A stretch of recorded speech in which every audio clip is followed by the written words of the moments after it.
Well, now, I remember this man, and I probably only remember him for what I'm about to mention, but he has a whole body of work which we're going to examine.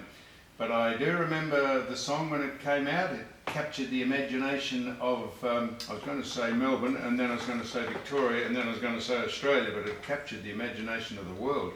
As I sit here, and before I introduce this man, I think it is still the largest selling single or recording in Australia, and it's probably up there somewhere. It's been released in about 20 countries and different dialects and different, I think that's about right. I'm like to do a bit of research on the people I speak to, but half the time the research is only what people want you to know rather than the underlying facts of what really happens. So without any further, I have sitting opposite me the great Joe Dolce from Shaddap You Face fame. You must be sick of people saying that to you, Joe. No, I'm just sick of you saying it. Not really, I actually like it. I like it because, you know, they say if you got, you know, you need a signature thing, you know, like Frank Sinatra had My Way and Tony Bennett had I Left My Heart in San Francisco. So Dean Martin had That's Amore, right? So, you know, if you get one signature thing in your lifetime, I think you're really lucky, you know. So, Joe, you are an Italian-American. Yeah. Why are you one of us? 1979, I moved here with my ex-wife, who was a modern dancer. We had 2 kids in Berkeley. She'd come over there and become a dancer. We met, formed a little experimental dance music group because I was a virtuoso guitar player in those days. And we weren't making any money. We had 2 kids. Her family lived here, and her sister was pro-acting. Pro-acting? Yes, so they had a big cosmetic fame. And Mike Trelaw.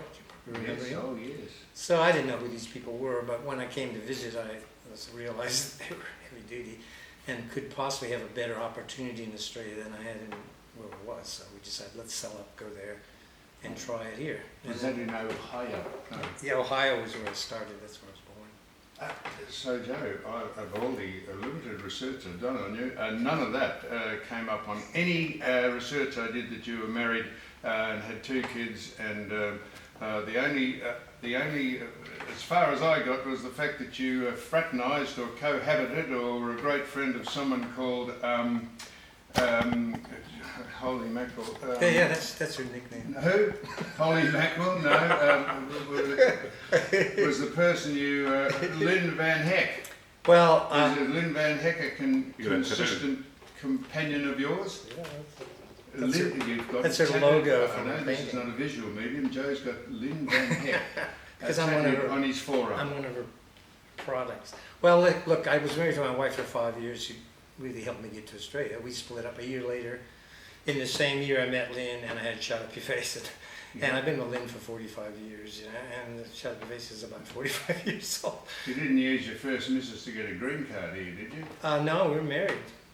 No, but she is. Joke, no, that's okay. I yeah. understand humor. Yeah, you won't understand. Sort of understand. Yes, you came here on your merits, and you have had. It says here you're going to tell me this. You've released or written at least 60 singles. Is that right or not? Oh no, that's not right. I've had at least 60 poems that were song lyrics published by publishers who have never heard the music. So I don't think anyone in history has ever done that. And, you know, I mean, mainly because Les Murray, who used to be the literary editor of Quadrant, That's where I got that from. He liked my writing, and he was my first advocate when everyone else I was on the left at the time, and, you know, nobody was taking me seriously. No one would publish anything I would be made fun of, you know, because of Shaddap You Face. Les Murray read my work and said, "This is great, I want to publish it." And he started publishing. He's published over 200 of my poems before he died, including 60 song lyrics. Well, that's where I got that from. Yeah. I saw Les Murray had been a benefactor or a friend of yours, and it said 60 seemed to resonate in my mind, and I'm glad you confirmed the figure 60 because I had that in my mind. Yeah, no, that figures, that was good. I call him an advocate because I always believe that a young artist or someone starting out needs an older person who has credibility in the field they're in to step forward and say, this person is worthy of looking at. A mentor. And he was that for me. When no one's taking me seriously, he came and said, no, this is dead serious. So I'm not going to mention the elephant in the room, Shaddap You Face. We're just going to get to that in a minute. But you've had a very big body of work, and I was fascinated by the fact that another friend or a collaborator of yours called, how am I going, Miss Dunlop, where's her name? Carol Dunlop. Carol Dunlop, of the famous tyre company, somehow. Is that correct? I guess so. I mean, No, it is. I've researched it. Yeah, oh, Somewhere down the line, Miss Dunlop is part of the Dunlop tyre dynasty, but that doesn't matter. So, what did I say? Where you want to go with that one? No, I mean, everything here is an hour's talk. Where I'm going with that, why did I mention Miss Dunlop? I mentioned her for some reason. Oh yes, because she introduced you. This was a long bow to draw. She introduced you to the works of people, including Ernest Hemingway. And I've seen a doco on Ernest Hemingway, and I would say there couldn't be two more polarised people than you and Ernest Hemingway, who wrote Farewell to Arms, For Whom the Bell Tolls, and Old Man of the Sea. They were his novels, not his poems. Why did you gravitate to, if this is a fact, if Miss Dunlop is not telling porkies, why, Joe, what fascinated you about Ernest Hemingway, who is in his own right just a legend in the literary field in America? I'm not a big Hemingway fan that much. I mean, I've read the books and all that, but the main thing was Carol Dunlop was a sophomore in university when I was still a high school year 12 senior. I had never had a serious date, and I was good at French, so the university were looking for a boy who could do French in their annual play with all women. They needed a male to play the French part of Mascaria, who was a Moliere character. So I did it, and I met all these great girls and started having relationships with all the college girls who were like 2 years older than me. And I was the big man on campus at the university, and even though it was kind of like the left and the right. The high school kids ignored me, but the college girls loved me. And Carol was an honor student in poetry and writing. Did she love you, Joe? She loved me, and she was my first serious love. And basically, she introduced me. I was a James Bond fanatic. I'd read all the James Bond, even Fleming's. You know, and then she said, "You got to get out of that stuff and start hitting the heavyweights." And she introduced me to Faulkner and Hemingway and all that. What's your favourite line in any Bond movie? And the only Bonds that were any good were just Sean Connery. The rest were, you may as well put them in a barrel and raffle them. Sean Connery was the only legitimate James Bond. My favourite line? Yeah. I want to make you a martini that you can't refuse, or something. No, maybe that's That's Roger Moore, I think. That's a mixed metaphor.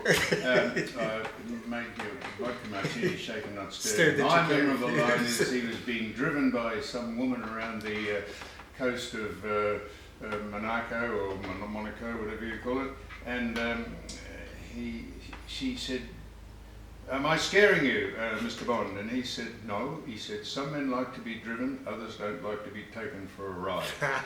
I remember that pathetic line. So I like that. So that was James Bond. Why did I mention James Bond? Because you mentioned what? Well, we're talking about Carol, and then how Carol Dunlop's influence on me. That was it. And then, that didn't work out. It was a fling. But the thing is, that would broke. 20 years, it said. That gave me a vision, an insight of what I was capable of and what I could do by this person who believed in me from outside my family. And then she ran off with the guy who wrote Blow Up. I forget his name, but he was an Argentinian writer she met at a festival, and they ran off together. And they both died of some disease and are buried in Montmartre in Paris. But I never saw her again after that, and I never forgot her. I'm having a bad day, Joe. I mentioned James Bond and for a reason, and Carol Dunlop. I mentioned her for a reason. And, Hemingway, I think we were talking about. Yeah, Hemingway. I can't remember the reason I mentioned them. We'll get to it. This is going to be good. Yeah, no, this is why kind of interview. I told you I was partially educated. This is why. So. You then came out to Australia, and your body of work out here, I know this, has been extensive because of the research said, but I would say you're generally known by the boutique people who follow you, or the not the madding crowd who follow you, that you're known for Shaddap You Face. Now, how did that come about, Joe? Well, I was telling Richard in the car, I produced it myself and made the film clip with Chris Levain, who'd done film clips for just about every rock band in Australia, including Eagle Rock, Daddy Cool, all the big ones you've done on the rock. He did the clip, I produced the song. You wrote the words? And the music, and produced it. And then I took it to Gudinski, Michael Gudinski, and he said no. I took it to Glenn Wheatley, and he said no. I took it to Festival, Peter Hebbins, I think was his name, he said no. Literally, I did all the majors, and then in the studio where I was recording, Mike Brady walked in one day and heard it through the door, and he said to me, "That sounds like a monster. You don't need me, but after, if you run out of options, bring it to me and I'll try to help you with it." So I ran out of options, brought it to Mike. 2 days later, he negotiated a deal with Astor, it's a tiny little label, and got me an advance of $1,500, which in those days was equal to maybe $20,000. Yep. So to me, that was incredible. So Joe, just the statistics on that is that Brady had a top-selling song called Up There Kazali. You've blown him out you released that before Up There Kazali, I think. But No, after. yeah, so you blew him out. You've blown any homegrown Australian song out of the water. It sold 460,000 copies in its day, and around the world it's into the millions, isn't it? 9 million. And recorded by in different dialects and languages. And do you get? Did it give you any sort of fiscal security? Did it make me any money? Yes. Come to mind. Well, the thing is, everything was self-produced, and I've always self-produced everything. I've never had any record company money. So if I want to take a risk, I've got to put up my own money, and I've always done that. So what happens is an awful lot of things don't work, and you learn from that mistake. You go on and, get your bread and butter together and make sure your family's okay, and then you build up a little nest egg, and then, okay, I'm going to take another risk, and then you keep doing it, and that's the way my whole life has been, my whole life. So I made a lot, but then, it cost a lot to invest in things over the years, and then... So every time it's played? it still generates great royalties. But, not mega royalties like serious wealthy people. I mean, enough to have a comfortable lifestyle. And what happens is in between, I learn how to do things myself, right? So I'm my own chef, right? I cook 3-star meals every day, and we don't even go to restaurants because there aren't any. Are you married? Yeah, with Lynn. Well, Lynn and I lived together for 45 years. Lynn who? Oh, Lynn Van Heck. Yeah, and we're close as... So you're still with Lynn? Yeah. Oh, love good, it. yeah. We're just so tight. And that to me has always been a priority in my life, not so much running around the hall. I had offers to go to LA and to go to Las Vegas and all, and I turned them down because I didn't want to do that Shaddap You Face thing, I wanted to keep moving. So you were typecast by that a bit, were you? Well, it was like if the Beatles had only put out Yellow Submarine, they'd be typecast as Yellow Submarine. So that to me is my Yellow Submarine. But the fact is, the general public don't understand what else I do. They don't get it, and they don't see it, and it's none of their business really. They only see what's commercial, what explodes out onto the... Well, Joe, tell us what else you do. So I get most of the people I speak to. I try not to sound as though I'm ignorant and stupid and uneducated about this. So I go through the normal channels of looking up Wikipedia and looking up your the story of your life. But usually behind the story of the life is some things that when I finish speaking to people, I say, "Oh, and I did this." I said, "You did that?" I said, "Why didn't you tell me that?" I said, "That's more interesting than the things that I'd asked you." So you please tell us. So I had, for example, Joe, when you said you were a sophomore, you didn't know you weren't a sophomore. You went out with a sophomore called Carol Dunlop. I had to look up what sophomore meant. That's a second-year student. Yeah, even high school. Yeah, I didn't know what a sophomore was. So there you go. When you said that, I'm sure most of the people listening to this wouldn't know what a sophomore was because it's an American expression for a student. What else? So you've not been typecast into Shaddap Your Face, but in today's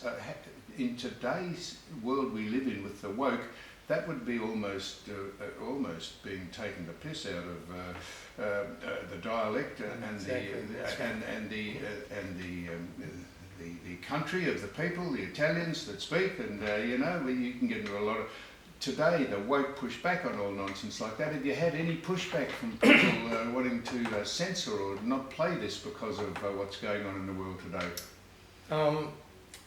That's a good insight. That actually is one of the reasons why I stopped being strictly left, because they just were too stupid to understand. First of all, they didn't understand Shaddap You Face and why people liked it. I was raised with Chico Marx and people with talking accent, and Dean Martin making fun of Sammy Davis Jr. You and me both. So the thing is, this is, suddenly I create from that place that, wow, I can do that. I can create that some more. Yeah, some more, it's kind of that in it, And suddenly I'm being told that, wait a minute, not only is it not Australian, but it's not even, it's racist. And I just said, it's not, what you're talking about.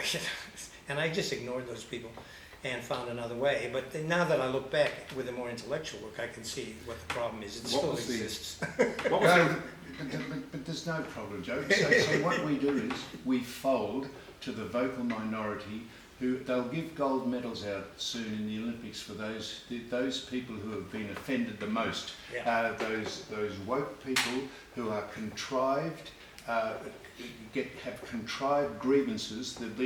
Who has been contrived grievance the most? They'll give gold medals out for that soon, because there's no way, well, there is a way, but if you want to make it a way, but there's no way people can take offence at any of that nonsense. I mean, and then Frankie Davidson, all the Slim Dusty, all the people just do parody and satire about anything, and it's humorous and it's not meant to offend. But people, you can find fault with any single thing going on in the world today, and that's, I don't know if this might be the last thing you say, you might walk up and leave that microphone in a minute, but I say, the great thing about Donald Trump being made the President of the United States is that he's pushing back on all this nonsense of DEI and crap, and I'm not one out for saying that. He had an overwhelming majority of people from all races and all types and all classes and all genders a couple of weeks ago or a month ago, and I think the world is finally thinking, my God, could we take ourselves any more seriously, Joe? Well, see, Sam, what you've just described is exactly what I was saying about having an advocate, And you're really afraid to take a position sometimes because everyone around you is going to throw a fucking brick through your window.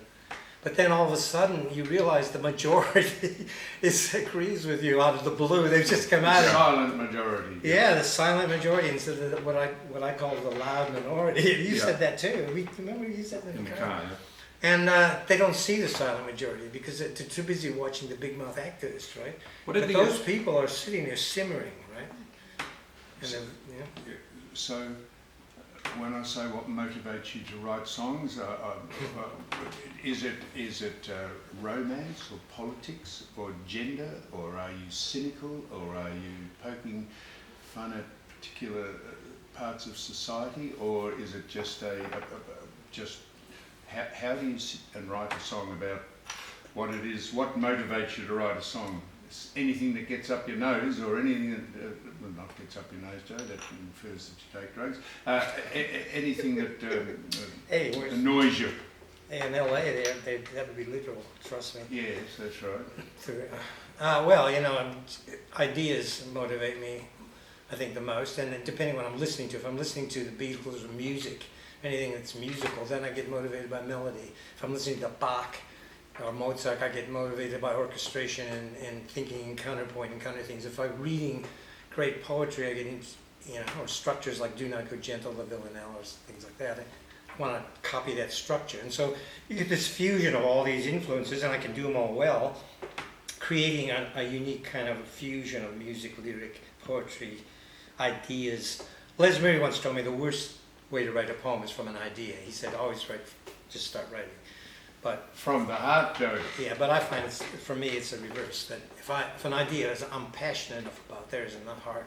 I get very angry at some of these things with an idea, and I start writing from anger, and then gradually I usually pull some of the anger out of it, try to make it more objective and find the facts. But the passion is what's actually inspiring, So just in case people listening to this not sure, I presume the same Les Murray is the Les Murray we think it is. That's the soccer. No, It's not the Les Murray. No, he's Well, the, there you are. See, so we're in different worlds a bit. Okay, I forgot there's two Les Murrays, there's two Paul Kellys, and there's two Joe Dolces, believe it or not. Okay, so are there two of you? Let's hope not. So Joe, when you said Les Murray, and I saw Les Murray in the bio that are all the Wikipedia, and I thought, that's extraordinary. That's Les Murray, the soccer broadcaster, and what was our soccer team called? The Socceroos. Thank you. I thought, well, that's interesting. He's gravitated to your music, so that's not the Les Murray. No, my Les Murray is Les Murray OA, or AO, whatever it is, whichever. OAM? Yeah, Sue's an OAM. Are you? Yeah, Oh, she is. okay. Yeah, she's Do you get a what's it called, a butt of sack, one of those things of wine? Do they give you things like with a Nobel laureate? They give you wine. Well, Les Murray is a Queen's Medal for Poetry and Ted Hughes Poetry winner, an incredible English poet. And he was the poetry editor for Quadrant for 15 years. He passed away a couple of years ago. But he was mine. He was your mentor? Not a mentor. I've had a lot of mentors. Lynn is one of the greatest mentors. Her polymathic ability in painting, writing, raising family, earning money, entrepreneurship, astounding. That's why I did this. But before that, an advocate is the one who will speak out for you in public and say, this person is worth looking at. I don't care what you've heard. This is something you need to look at. You need people like that, especially, like you just said, you felt alone liking Trump because, you're going to get bricks through your windows from the left. But then our neighborhoods like that, nobody had no signs on their windows for the reconciliation thing. If they all had yes, and if no one would dare put a no sign because they get brick through the window. Right. We bought out hats. And it just depends what neighborhood you walk into. Yeah, no, you're going to get a break. don't worry.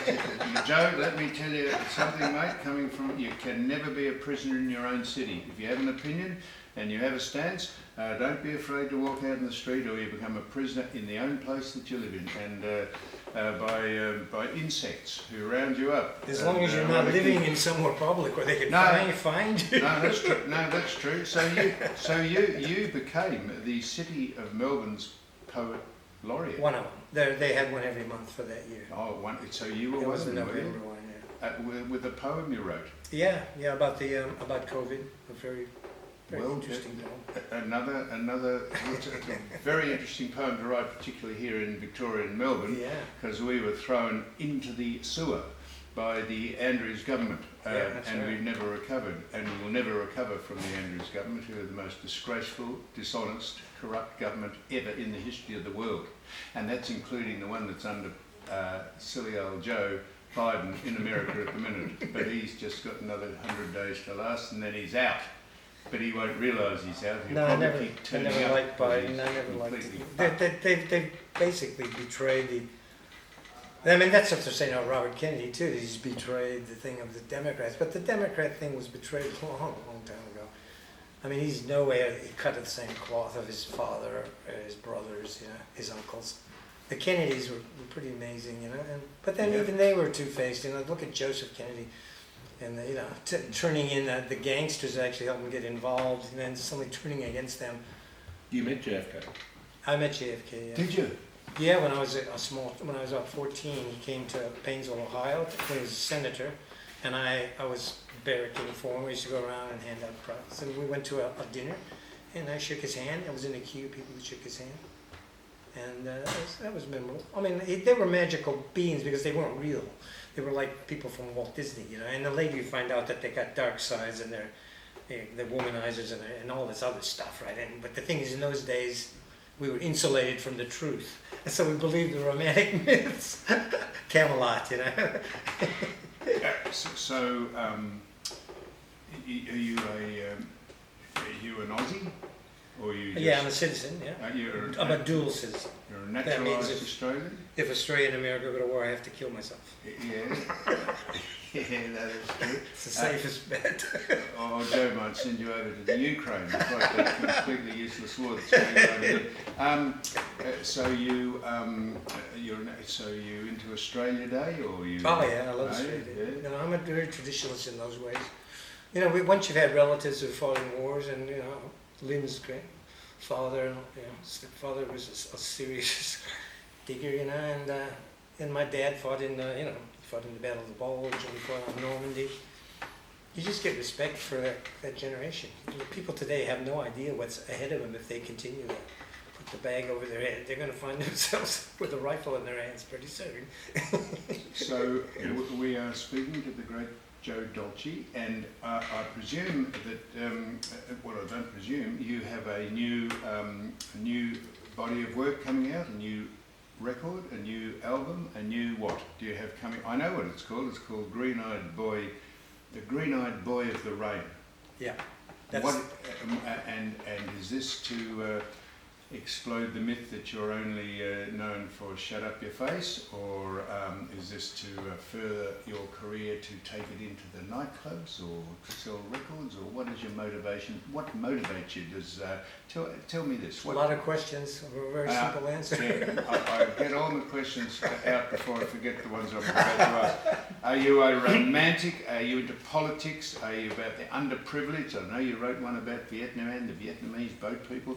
Are you a cynic? Are you into the gender-related subjects? What is the new album primarily about? Okay, the focus of Green-Eyed Boy of the Rain. Answer any of those questions. No, you like, they're all accurate because they're all valid things to write about. It depends on what moves you.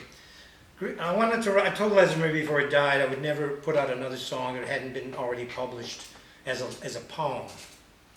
And so he's published 60 of my song lyrics as poems amongst the 200 he picked. The others are just straight poems. That's what I got the piece. That's right. Saturday. So song lyrics that will stand as poems without anyone hearing the music. That was my goal. Yep. Because that's why I got into poetry. I got so sick of reading about how Bob Dylan was a great poet, and Anna Kono was a great poet. And all these people who had become, to me, C-grade poets, they had a vision when they were young, and they were authentically, you know, you can't even argue about the great songs these guys put out. But in the last 20, 30 years, they put out stuff that would not stand the test of any poetry competition in the world. So they're not poems. Green-Eyed Boy of the Rain, poetry oriented, is it? Or Yeah, is well, it, they're lyrics. Poets put into music. Well, no, they're not that either, because if you listen, you know, that's wanky to me, you know, like any classical musician can set a poem to music, but to create a song that you can feel in your heart that actually works, and you don't need to know it's a poem. No one needs to know any of the songs in the poem. They work as songs, right? I have made a transition across that barrier, and the only way it was possible was through Les Murray, because he was reading these lyrics without knowing how the music went. He wasn't getting bonded to the tunes. It's impossible to do that with Bob Dylan. You read the lyrics to any of Dylan's songs, you think of the music, but Les didn't do that. He looked at him on the page and said, that's a really good poem, that's a really good poem, I'll publish that, I'll publish this. And what happened was he was my filter that allowed me to know I was writing poetry, not just song lyrics. Then, because they were already songs, they work on all levels. They work as a poem, they work as a song. They can be taken apart. They survive scrutiny because you get an advocate like Les Murray putting his stamp on it. So don't talk to me. Tell me it's not a good poem. Talk to Les Murray. You know, that's why an advocate's good. You know, they stand in front of you like a lawyer, and they're the one. And you have to come up with. And I don't have to worry about ego anymore. Then you have to write the music too. Well, a lot of them had the music written at the same time. This is the funny thing, is that he never heard any of the music, Les. He's never heard the songs. He's only seen the words, right? So he was my filter for this album, because I said to him before he died, I'm never going to do another album, well, I'll change my mind, that hasn't already paid its dues as being poetry, published poetry. And so I promised him that, and this is the album that I promised him. Every song on here has been published as a poem, and they stand without the music. But they're all songs, they're all pop songs. They're not wanky art songs. You can sing them, you know. They're really based on the pop music of Beatles and Jimi Hendrix and Johann Sebastian Bach, and all these influences are real music, you know. So this album is this Green-Eyed Boy of the Rain is out. It's out. It's out on all social media platforms and can be ordered direct. I don't have a record label. I've never had. Glad you order it direct, Joe, in case we have a lot of people listen to this, believe it or not, and we get asked a lot of questions. And I'm, as I say, I've only ever known you. I don't only mentioned today. I've only ever known you indirectly through Shaddap You Face, and it's great to find out the other body of work you've done, and I'm stumbling through it in a very naive fashion, and I'm hoping that people will embrace Green-Eyed Boy of the Rain. What is that about? Is that it's about, just you said, a collection of poems that you've put to music that have captured your imagination? They're all stories from. Each poem is something that's absolutely true. Like, for instance, Mr. Q is the name of the town pedophile. I won't use his full name, but when I was a kid, 14, he ran the comic book shop. And whenever us kids would go in to buy comic books, he'd come up behind us and tickle us and rub his face and take some of the kids downstairs and give them money, for various things. I never did it, but I was always tempted because $5 was bought a lot of comic books, as I say in my song. But the thing is, like, say, every song has a depth to it that transcends a pop song. But they are pop songs. They work on that level because that's the way I was raised as a pop. Well, I wrote one of them down, Joe, which captured my... That Mr. Q captured my... And there was one about cocaine. I can't find where I've written that down. What was that about? Oh, that must have been off of a previous... That was called Cocaine Lil. Cocaine Lil, was it? The Cocaine Lil was a... I've got that written down here somewhere. That was a poem in the early 1900s written by W.H. Auden. And I took it and set it to a kind of real Bo Diddley kind of beat, and it's got a fantastic guitar break at the end. 23 bars, was featured in Australian Guitar magazine just for the lead guitar part. And that's my main instrument. Before I became all these other things, I was a lead guitarist who could play Jimi Hendrix note for note. I still can. But that song was based on a W.H. Auden poem I turned into a Bo Diddley song with a really long guitar break at the end. And that's why that was featured in that magazine. You write for a magazine called Quadrant. Yeah, Do you still? That's a conservative journal. Yeah, conservative Is it right not? probably be the right term. Not many of those around, but they'd be gaining popularity after the great Trump win. People are suddenly realising just what ridiculous society we've been living in for 10 years. So you still write? You're a film critic, and a music critic of that, eh? I'm not the music critic. I'm poet. Poet. And the long film reviews. So I do that series. I like long things I can get my teeth into. I get it 3,000 words plus up to 5,000. Most film reviewers get about 600. So I can really get into it, my teeth into something. Right? You haven't critiqued Dick's film, have you? Called The Debt Collector. The Debt Collector. Oh, I'm going to give it to him after today, mate. Well, I know his actor, the main actor. He's John Brompton. In a lot of stuff that I co-wrote with Phil Motherwell, who's another. You know Ray Phil? Mooney, Ray Mooney, yeah. Ray Mooney, yeah. Yeah, I mean, Brompton's been in this circle that we're in without me and you meeting for years. So who would you say your main audience, the people who follow you, are they a mainstream crowd? Are they a boutique crowd? Are they a bespoke? Who do you try and attract to your body of work? Joe? That's a good question. It's hard to answer that because I'm kind of like David Bowie without the following, like he kept moving from persona to persona, yeah. And like you got the Shaddap You Face Giuseppe, which it's got a huge following, still does. But then before that, I was a serious dance music person, and then back in the 60s, I was known for my lead guitar playing in blues harp. I was a virtuoso blues harp player in a band that did all Dylan and original songs. They were fantastically popular in the psychedelic scene in Ohio. That's what people then know me about. And then I come here and I worked with Modern Dancer and then Cabaret, and then Shaddap You Face kind of came out of cabaret work. But I never forgot the Beatles, who were my main musical influence, and me and Alan Howe. You know Alan probably from the Herald, and I know of him, yeah. Yeah, well, he's a Beatle fanatic too. So we would have long talks about the Beatles and the finer points of that. And so all that stuff's in there. But the thing is, in Australia, you really only get recognized for something, yeah.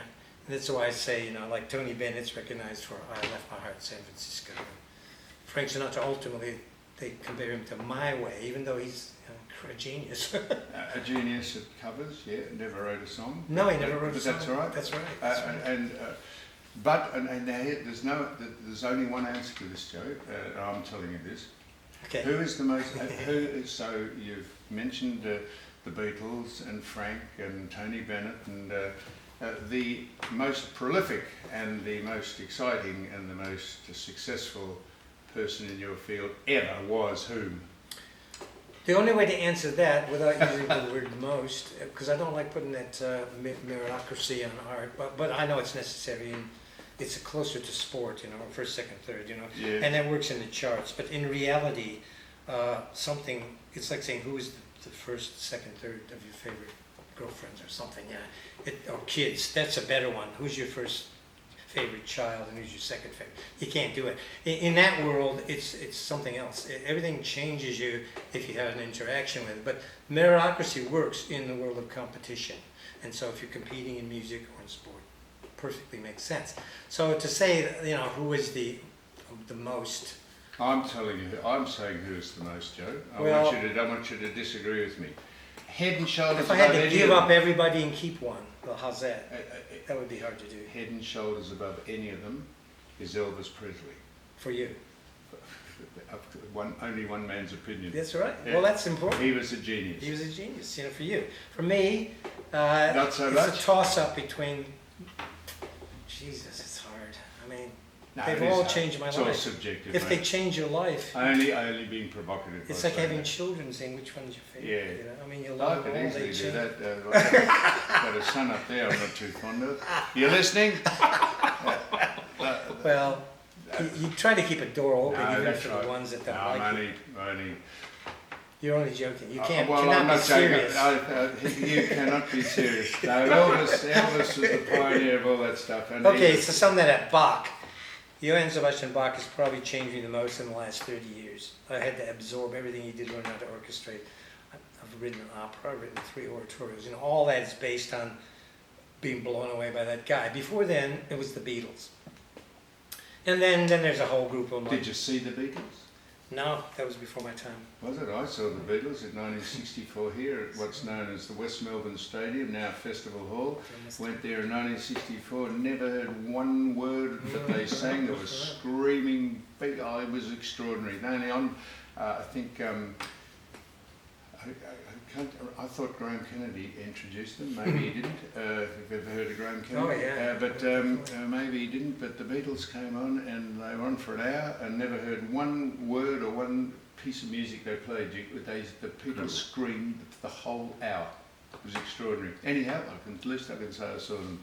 Well, that's the thing about, there's another good point there, is that the Beatles stopped touring because of that exact reason. That it was not, they hadn't, the technical thing hadn't been evolved by the time to match the kind of audiences. Exactly. They were playing through, sports or speakers, and That's right. and so they stopped performing, and then they created their best work without ever going and doing it live, Yeah. right? And that's where I am at. So I don't necessarily have to perform anymore. I take it from that point. I go, okay, now I'm doing this body work till I die, and I don't necessarily have to perform it because I have a role model there that did it, right? Yeah, no, And that's why the Beatles still influence me, because I use that role model. Even though they disintegrated because of personal reasons, they still developed some of their best music during that period when they never did live work. Do you still play live? Occasionally, but not much, because it's confusing, I mean, I've got so many styles of music that I like to play.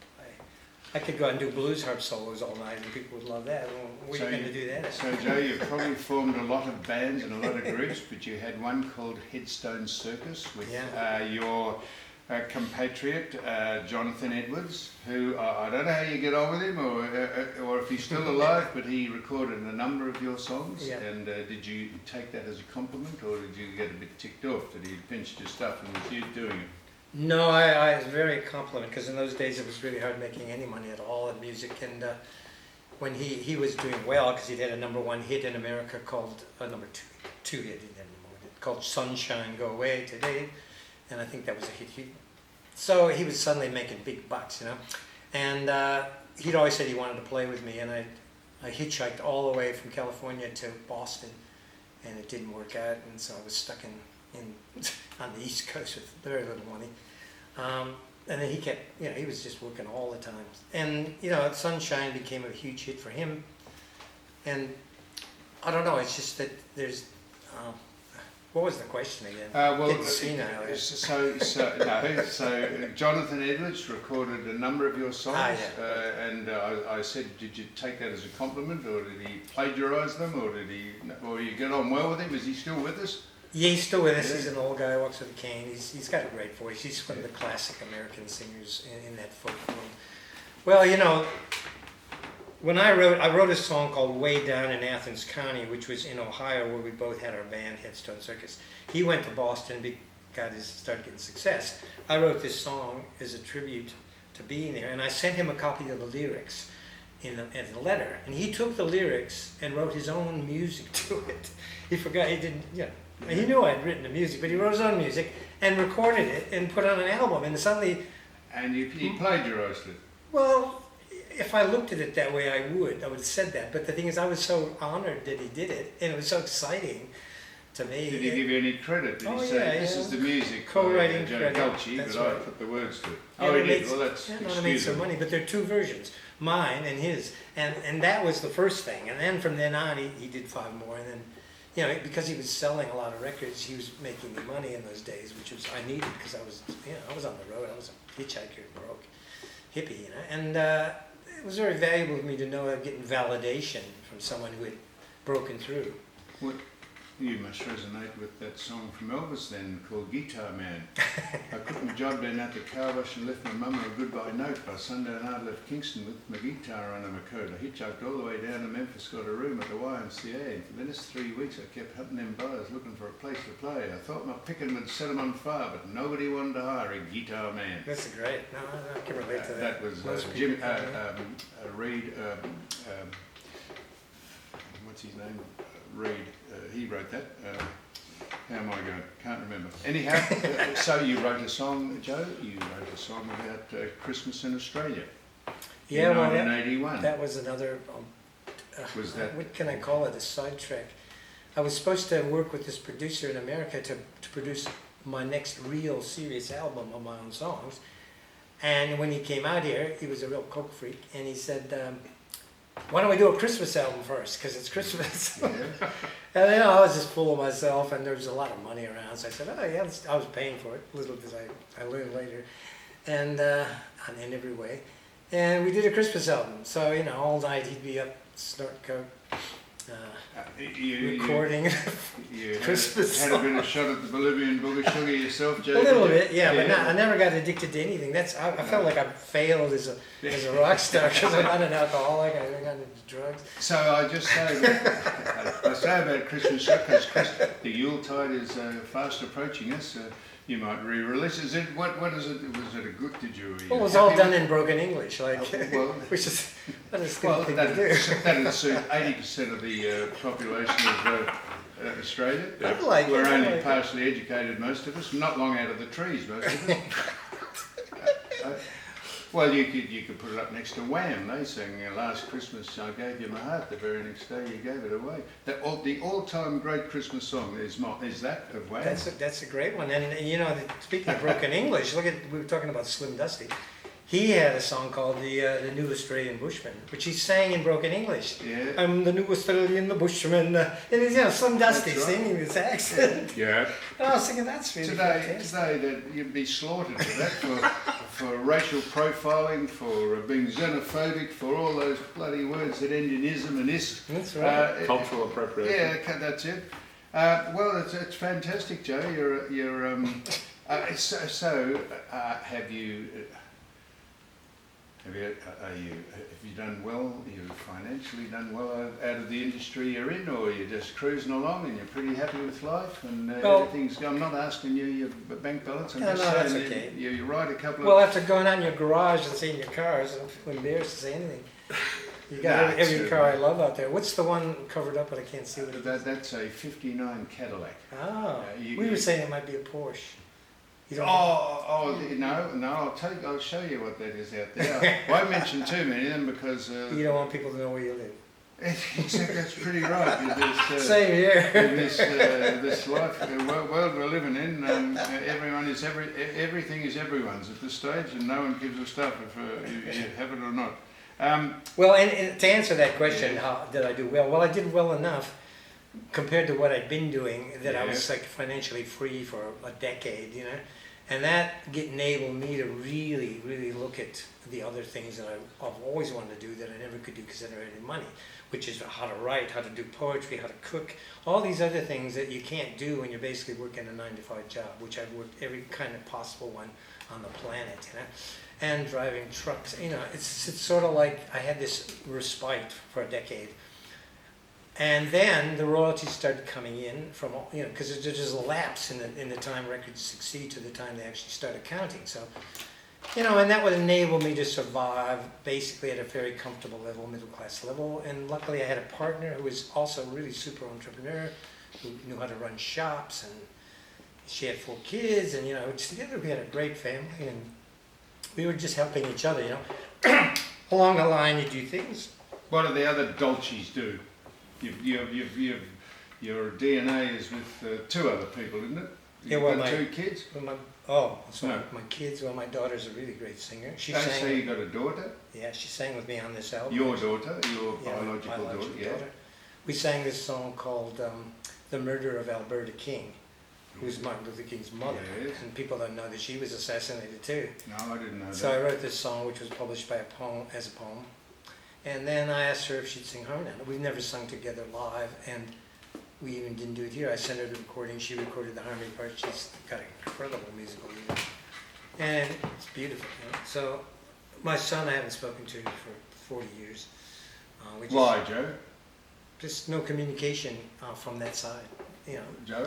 I always keep a back door open, but the front door is locked. What have you done? What has he done to? I think it had to do with when I. You think it's none of my business, but I. No, no. I have.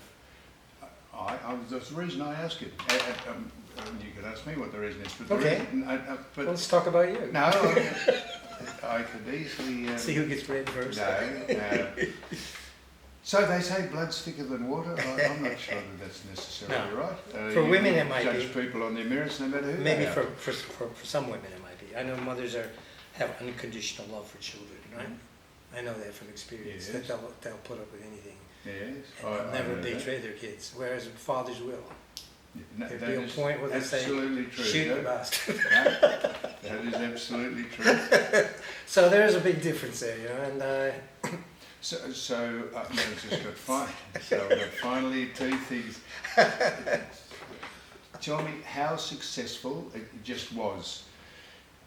It was just tell us the stats on Shaddap You Face. It was now I looked up to see is Shaddap You Face the most successful Australian produced record ever, and I went right back, and then the one that leapt out at me, but when you look at the statistics, it didn't come close, was the Easy Beats, who said Friday on My Mind. That was in 1966. I know yours, Shut Up Your Face was 1981, when was 81? 80, yeah. And it went all around the world, and top Mike Brady's up there, Kazali. Do people know you around the world for that song? I think the song is more famous than I am. That's the difference. Is that a lot of times you get it for someone like Frank Sinatra or Tony Bennett. They have a lot of songs, but you really think of them as Tony Bennett and Frank Sinatra, and then you look down and see the songs. With me, because I didn't have a stable career in that mode, people will remember the song before they remember me.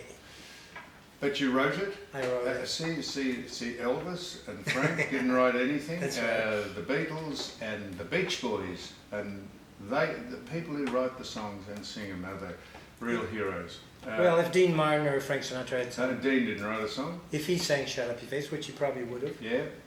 he'd still be remembered as Dean Martin. That's quite true. Now, so you're not. You're sort of not a political man, but you got into the politics of Australia when you wrote a song with about the Vietnamese boat people. Yeah. You took exception to, I presume, the way the government was treating those people. So you dipped a toe in the water politically, although I've got a feeling you're a conservative. I have no idea. I've never met you before, so I have no idea what your politics are. But if something ticks you off, that motivates you to write about it, does it, Joe? Or do you not like to ruffle the feathers? No, I like ruffling feathers. I don't like the fact that I'm in a situation where you can endanger your family with your big mouth by alienating the wrong people. I like that people who live in conclaves or something that have security can be a lot more liberal with their big mouth. But the thing is, when people know where you live in a suburb, they can find you, and it's very dangerous for your kids and for your family to shoot your mouth off in public like that, unless you're willing to risk everyone's life. Because literally, someone could put a bomb in your car or a bomb in their car. Or, Yeah. I don't really like that kind of risk anymore. I'm too much of a conservative family man. But there was a time when I didn't care. And, I was an activist. I went out and did protests, and I'm pretty much on the left. And, I never supported people like Bush or Howard or any of those people. But now I've got a lot more respect for what they were trying to do. I mean, I think that the left has always been just as corrupt as the right, and just as beneficial to us. It's just that people are people, and they've got the dark side. Like they say, power corrupts, and too much power corrupts, or absolute power corrupts absolutely. Yeah. And that is so. Once you've got absolute power, you can do whatever you want, whether you're a dictator or a president or a prime minister. So the key is not giving these people, not giving ourselves absolute power. Making sure that there's some checks there. Very sage advice, Joe. Very profound. So finally, let's just. This is Green-Eyed Boy of the Rain. This is your latest outing, as we say, your latest outing, and you can get that by. How can you get that? The only way to get the album is get it online. You can get it online through all the social media platforms. Well, where do you can educate me? I have no idea what that means. Well, you okay, get it online by what? Typing in what? Your name? iTunes. You can order it. You can download it on iTunes, yeah. and there's things called Orchard, and there's things And called type in Joe Dolce. Yeah, and it'll come up. It's Your everywhere. website? You got a website? JoeDolce.net. Now, hang on, Joe Dolce. .net. Oh, .net. Yeah. I thought you said .net. Net. I thought, where's .net? What's your accent, Joe? Joe Isn't Dolce. that a satellite or something? JoeDolce.net. Well, Joe, it's been Richard said, Dick here. Richard, we haven't been talking to Richard much. Yeah, I feel like this poor guy's growing away. This guy is a fascinating guy. I tell you, we can't go any further because Because you ran out of digits.